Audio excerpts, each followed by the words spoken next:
busog na yan. Pa-merienda time. Tingnan nyo yung tatlo. Tamang siesta na lang. Pahinga na sila. Busog na. Yan.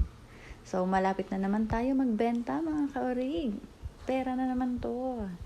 Talagang tiyagaan lang sa pag-aalaga ng mga baboy. Pero malaki naman ang kita. Para sa puhunan, lalo't sarili ko yung inahin. May sarili kong inahin. Ayan. Diba? Gandang tingnan. Kaya, mag-alaga na din kayo ng baboy. Magandang business talaga to. Promise. Halos kalahati yung yung income. Kapag magaling ka lang mag-alaga, yun lang po. Bye!